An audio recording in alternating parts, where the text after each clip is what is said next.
Donc, point négatif, et ben, tant qu'on est sur les Inquisiteurs, le cinquième frère, pour celles et ceux qui ne le connaissent pas, on le voit dans Rebels, on le voit également dans les comics, dont Dark Vador, encore une fois, Seigneur Noir des Sith. Voilà, c'est un personnage très intéressant. Et là, ouais. Dommage parce que l'espèce de lutte intestine entre lui et Riva, ça aurait pu être intéressant, explorer un petit peu, mais non, non, non. Jusqu'à la fin, en plus, il disparaît carrément, tu ne le vois plus. Il fallait l'exploiter un petit peu mieux que ça, hein, franchement. Ça, c'est le problème. 6 épisodes, on s'était dit, ah ouais, en fait, voilà, 6 épisodes, ils n'ont pas l'air de tirer sur la corde, ça va être plutôt condensé, assez authentique, mais non, non, en 6 épisodes, il y a beaucoup de choses qui se barrent au fur et à mesure, qui ne vont pas du tout, qui ne sont même limite rarement exploitées. Donc les inquisiteurs, franchement, encore une fois, ce ne sont pas n'importe qui. Ah pardon, le grand inquisiteur. Je pourrais aller limite le placer dans les points positifs. L'interprétation de Rupert Friend et son écriture, voilà, c'était fidèle au grand inquisiteur tel qu'on le connaît, même si c'est vraiment dommage de ne pas avoir repris Jason Isaacs. Mais bon, voilà, Rupert Friend fait très bien le taf. Il le fait à sa sauce, mais il le fait très bien. Bon, ça par contre, comme j'avais dit, il ne fallait pas en douter parce que c'est un excellent acteur, Rupert Friend. Donc voilà, plaisant. On a eu peur d'ailleurs hein, par rapport à cette fameuse mort. Ça aussi, tiens, point négatif. Alors en fait, dans cette série, tu peux te faire transpercer par un sabre laser, c'est nouveau apparemment. Et tu peux survivre. Bon, je ne parle pas de Dark Mode. Au pire, je pense, voilà, si tu te fais couper là, tu as peut-être plus de chances de survivre que si tu te fais vraiment transpercer un peu plus haut, comme on l'a vu pour le Grand Inquisiteur, même si c'est un Pohan, on va dire qu'allez, au pire, il a une anatomie différente, voilà, pourquoi pas, mais Riva aussi. Wow, franchement là, 2 fois c'est un peu trop. Ça fait partie de ces choses ultra conventionnelles de la série. Et en parlant de conventionnel, bien la réalisation, le scénario, la composition musicale, mais alors, composition musicale, mais inexistante, c'est du Star Wars quand même. J'arrive pas à y croire. Quand tu fais revenir McGregor et Christensen, quand tu prends 2 personnages mythiques pour en faire une mini-série, un pan non exploité, non raconté, à part un petit peu quand même dans les comics, pourquoi avoir fait ça pour du conventionnel? Pourquoi? Ah bah si, à part bien sûr la thune, forcément, on le sait, voilà, c'est logique, hein, c'est Disney. Mais là, bon, un petit peu plus d'ambition quand même. Franchement. Parce que là, c'est un tout. Hein. Direction artistique inexistante. Et vraiment, ça me fait rire. Quand je lis les commentaires. Ouah, bien mieux que The Mandalorian. Ah ouais, franchement, The Mandalorian, c'est du caca à côté de ça. Non, non, non, non. The Mandalorian, psychologie des personnages très faible. Ouais, c'est clair. T'as l'impression que voilà, bah, c'est bien connu, hein, que c'est comme une quête de jeu vidéo. Mais malgré tout, on peut dire ce qu'on veut, hein, mais direction artistique très très bon. Réalisation, étalonnage, photographie, l'utilisation du volume. Parce que oui, l'utilisation du volume, franchement, parlons-en dans Obi-Wan Kenobi. Tu le voyais au fil des 2 saisons de The Mandalorian. Il s'améliorait, il savait de mieux en mieux l'utiliser. Et là, non, utilisation du volume. Alors, qu'est-ce que c'était merdique, hein. Souvent, tu le voyais le volume. Là, très très brouillon. Qu'est-ce qui n'allait pas en fait? C'était le timing, je pense. Je vois que ça. Hein. Parce que Kennedy avait dit qu'ils avaient réécrit le scénario. Apparemment, le premier jet, c'était quelque chose de plus sombre. Et elle voulait que ce soit tourné un peu plus vers l'espoir. Donc qui amène à forcément un nouvel espoir. Au pire, je peux comprendre ça, mais c'est quoi? C'est la réécriture du scénario qui a été la va-vite et du coup ils ont tout tourné la va-vite. Je comprends pas parce que ça fait comme pour The Book of Boba Fett. Hein. On sentait que c'était rushé à mort, que c'était vraiment brouillon, qui s'était manié pour retourner ça. Donc là, non. Et encore même The Book of Boba Fett, vraiment. Mais c'était limite agerbé, surtout les premiers épisodes, enfin les 4 premiers épisodes. Mais malgré tout, en termes d'animatronique, en termes de décor, direction artistique, je suis désolé, mais alors même ça, ça défonce le cul de Obi-Wan Kenobi. Quel était le but de cette série? Parce que forcément, on sait très bien ce qui va se passer. Après, dans l'épisode 4, 5, 6, etc., forcément qu'il n'y allait pas avoir de surprise. Donc il fallait quand même que ce soit un minimum intéressant et authentique pour nous faire revenir ces 2 personnages et nous raconter une petite trame inédite. Parce que là, ça ne raconte rien.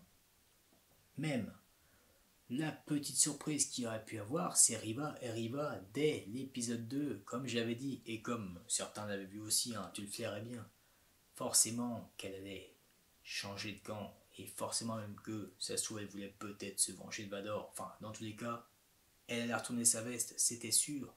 Donc bon, quand je lis les commentaires sur l'épisode 5, waouh, c'était ouf et tout, ah ouais, très émotionnel, waouh, franchement, quelle révélation, Riva, mais non, tout était là depuis le début, c'était mal amené, mal écrit, très prévisible, mais moi j'aimerais bien hein, être comme cette partie du grand public qui, waouh, waouh, waouh, sans Jean il pourra rien, tant mieux, hein, vraiment, comme j'ai dit, hein, Star Wars, voilà, c'est pour tout le monde, il y a différents médias Star Wars, connaisseurs, amateurs, ultra fans, ou alors juste connaisseurs des films uniquement, voilà, tant que chacun y trouve son compte, c'est très bien, mais là, non.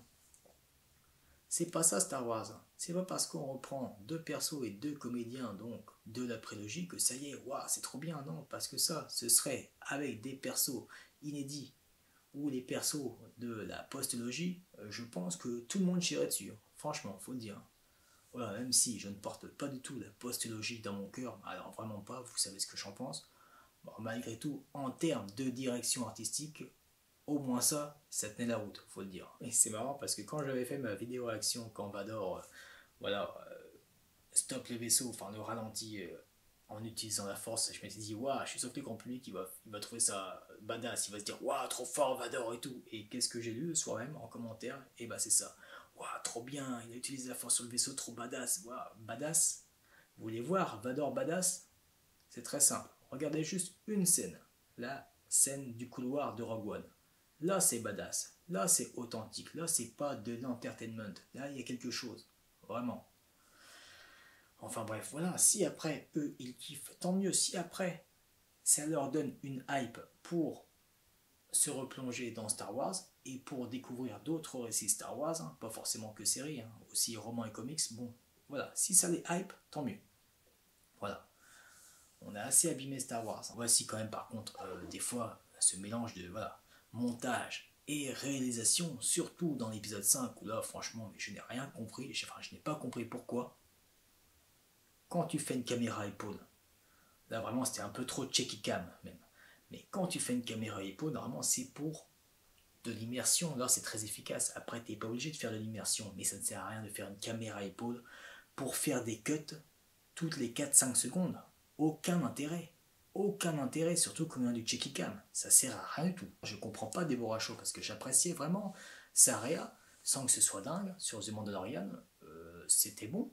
Là, vraiment, je ne reconnais pas sa réa. Donc, bon, timing, comme j'avais dit, je ne vois que ça. Le seul choix artistique, on va dire, que j'ai apprécié, donc, c'est dans l'épisode final, quand Obi-Wan transperce, brise le casque de Vador. Voilà, leur dialogue vraiment excellent, où il y a juste la lumière bleue donc du sabre de Kenobi, et ensuite jusqu'à ce que Vador lui fasse comprendre que ce n'était pas de sa faute et que c'est lui-même qui a tué Anakin, et que Obi-Wan l'accepte, là du coup t'avais le reflet, enfin la lumière rouge du sabre de Vador là-dessus, c'était très intéressant, voilà, tu passes du bleu au rouge, là c'est la seule fois où j'ai vraiment apprécié un choix artistique. Enfin, la seule fois, parce qu'en fait, les autres fois, il n'y avait pas de choix artistique, en fait, il n'y a rien. Mais bon, si au pire, il n'y avait une réa que bancale, pourquoi pas, mais il fallait au moins contrebalancer avec un scénario authentique. Les dialogues, ça passait hein, tout le temps, c'était même parfois très très bon. Donc bon, ça contrebalançait un peu ce scénario insipide. Voilà, sauf épisode 4 et 5 où tu as des dialogues très très pauvres, tu as l'impression que c'est écrit par un gamin ou une gamine de 8 ans. Comprends pas. T'as l'impression que c'est en fait limite un mauvais fan film. Ou alors un très bon fan film. Parce que bon, un fan film qui ferait ça, malgré tout, en termes de réa, même si c'est dégueulasse, voilà, les fan films, on sait qu'ils n'ont pas beaucoup de budget, donc voilà. T'as l'impression que c'est un fan film. Et que ce n'est pas du Lucasfilm. Également, on l'attendait toutes et tous. Hein, on s'est dit, waouh, s'ils ont pris Christensen, c'est aussi pour une scène de flashback. Ah, putain, la scène de flashback, franchement, là où on aurait dû avoir des frissons, et même moi je me connais, hein, j'aurais eu les larmes aux yeux, si ils auraient fait ça de manière authentique. C'est-à-dire que là, Christensen peut-être qu'il ne fait pas son âge, voilà, bref, peu importe, mais tu voyais quand même ses traits de 40 ans, pourquoi ne pas l'avoir rajeuni? T'as l'impression de voir un Anakin tel qu'il serait s'il n'avait pas été Vador. Moi, c'est comme ça m'a vraiment sorti de la scène, hein. Enfin, des scènes de flashback, hein. Le fait de ne pas l'avoir fait plus jeune, au moins un minimum, peut-être pas rajeuni de ouf, mais un minimum, parce que certains traits, tu voyais très bien. D'ailleurs, c'était marrant parce que le lendemain même, tu avais déjà des vidéos de rajeunissement très très bien fait d'ailleurs de cette scène. Donc là, quel est le problème? Même quand il pourrait y avoir des scènes intéressantes, vous les foirez. Je vais revenir sur le conventionnel. Vraiment, là, j'ai l'impression que c'est même plus du grand public, c'est pire que ça. Par exemple, Lola, donc quand elle est piratée, entre guillemets, bref, elle a un plot, enfin que Riva lui a mis. Est-ce qu'il y a besoin de lui faire ces espèces de yeux rouges? Voilà, normalement, c'est des petites lumières blanches. Là, t'as besoin de nous faire ça, mais en rouge pour nous faire comprendre qu'elle est méchante, entre guillemets. Mais quel intérêt? En plus, ça ne va pas du tout avec la logique et la psychologie de Leia qui l'aurait normalement, elle est intelligente, elle l'aurait grillé direct. Non, elle le grille bien après, quand Lola essaie de l'attaquer. Ouais, il y a besoin de faire ça en fait, comme pour par exemple, alors là, quand Leia est sous le manteau d'Obi-Wan, il y a besoin de faire un plan où on la montre, où elle regarde un petit peu, vive la discrétion, tout ça pour nous montrer, hey, regardez, Leia est bien là, on s'en doute. Ça fait penser un peu à du vaudeville, hein. Et ça, c'est pas bon du tout en fait, je pense. Quand Obi-Wan tente de couper la barrière électrique, la barrière laser dans l'épisode 3, alors qu'on voyait très bien qu'il pouvait contourner soit à gauche ou à droite, enfin ce genre de j'appelle ça de vaudeville, hein, parce que je vois pas autre chose, hein. Quelque chose qui aurait pu être vaudeville, enfin qui c'est plus conventionnel que vaudeville, mais c'est le fait que les Stormtroopers, quand ils voyagent avec Obi-Wan, ils ne le reconnaissent pas parce que quoi, forcément, ils ne le connaissent pas, ils n'ont pas eu son faciès, mais voilà, l'Empire et Vador, ce n'est pas n'importe qui. Ils auraient envoyé le faciès d'Obi-Wan Kenobi à tous les grades de troopers. C'est logique, ça vraiment. C'est voilà, dès cet épisode 3, je me suis dit, oula, ah non, là, il y a un truc qui va pas. Et des boulettes comme ça, il y en a eu tout au long des épisodes restants. Dommage, parce que vraiment, épisode 1 et 2, voilà, sans que ce soit ouf, c'était conventionnel, ok, mais ce n'était pas mauvais, médiocre. Ça allait, bon, mis à part, non, vaudeville, je repense. Forcément, c'est vrai.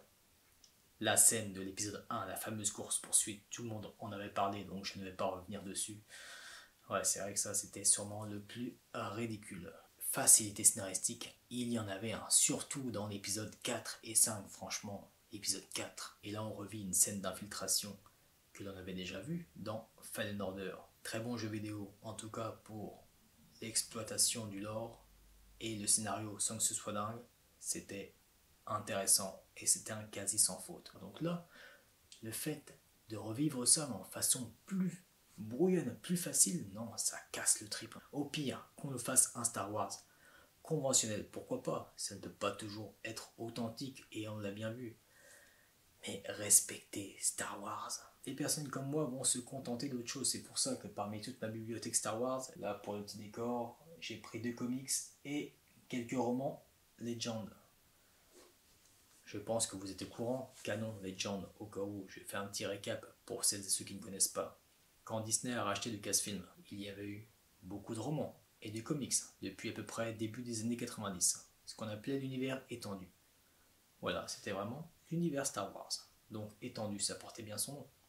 Des romans très intéressants, entre autres.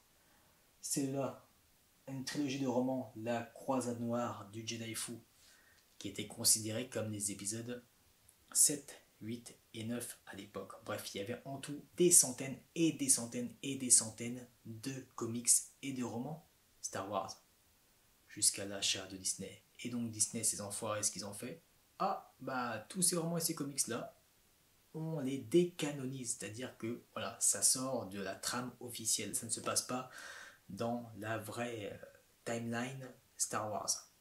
Tout ça pour pouvoir faire entre autres leurs fameux épisodes 7, 8 et 9 à eux. Et si vous voulez, voilà, ces épisodes 7, 8 et 9 de véritables, avec Luke, avec Anne, Leia, etc. Et puis avec bien sûr Throne, c'est dans cette trilogie de romans que Thrawn apparaît. Bref, les personnes comme nous, on va se contenter de ça. Il y a vraiment du très bon. Parce que Legend en plus, ça aborde vraiment une grosse timeline.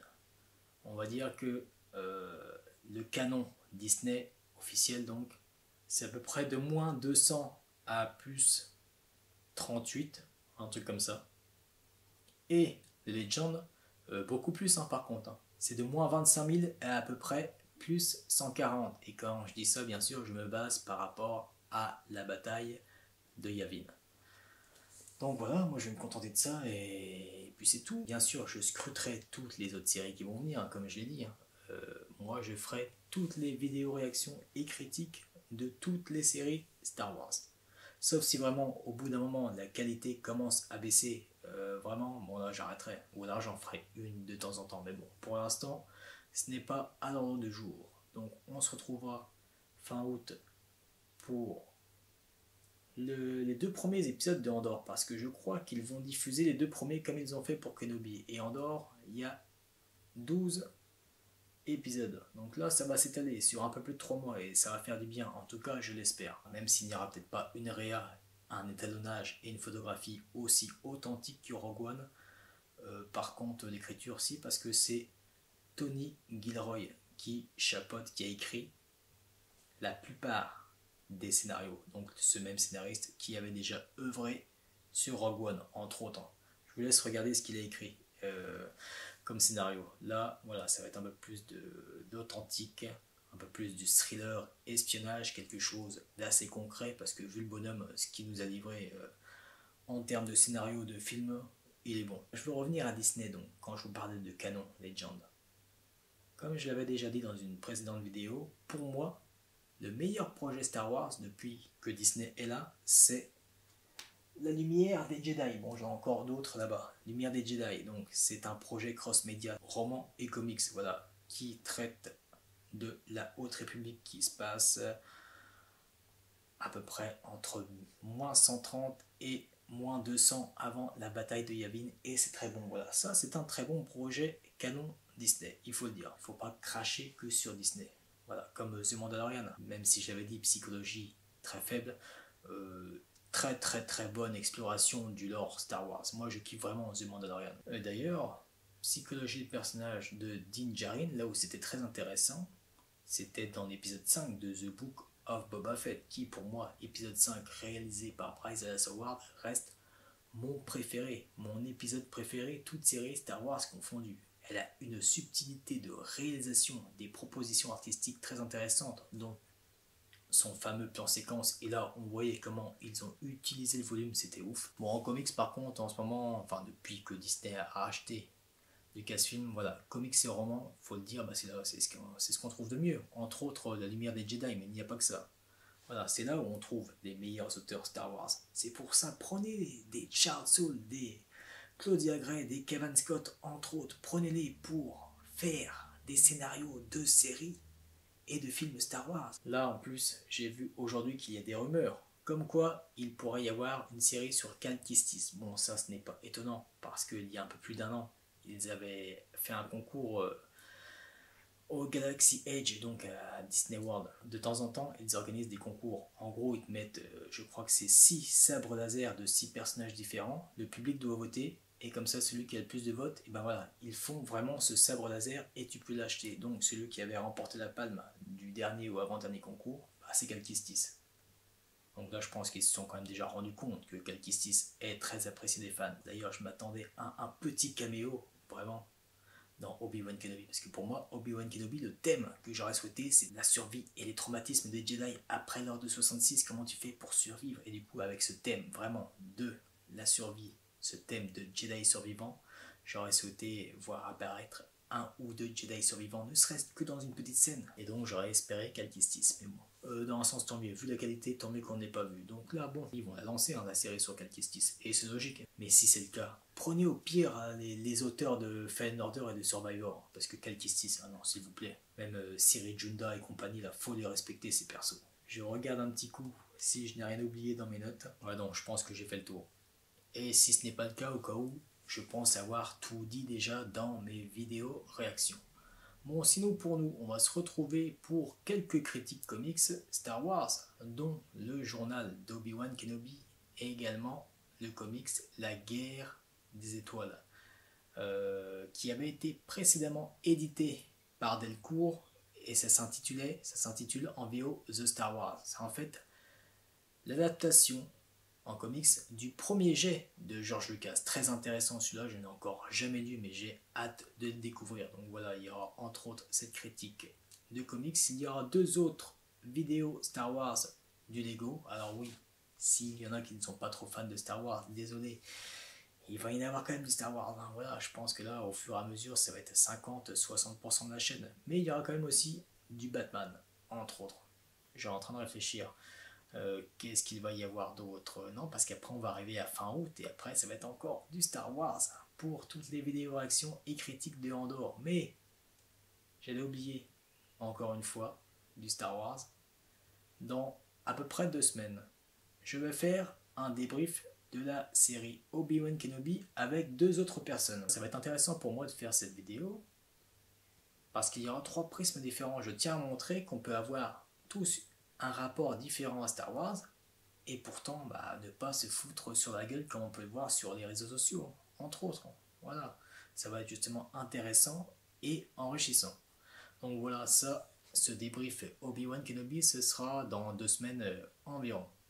Bon, cette fois, je crois que j'ai tout dit. Et encore une fois, désolé si c'était un peu décousu. Vous savez comment c'est, moi, avec Star Wars, je m'enjaille un peu, j'y vais à fond. N'hésitez pas à me donner vos avis en commentaire, même si on a des avis différents, tant qu'il y a des arguments, voilà. C'est quand il n'y a pas d'arguments que ça me gave. Ça ne tient pas juste en 2 lignes en me disant, entre autres, que c'est de la merde ce que je dis. Tu peux être, mais pas d'accord avec moi.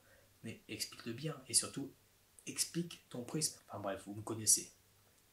Voilà, cette fois, j'ai tout dit. Je vous souhaite une bonne journée ou une bonne soirée et que la force soit avec vous. Allez, ciao!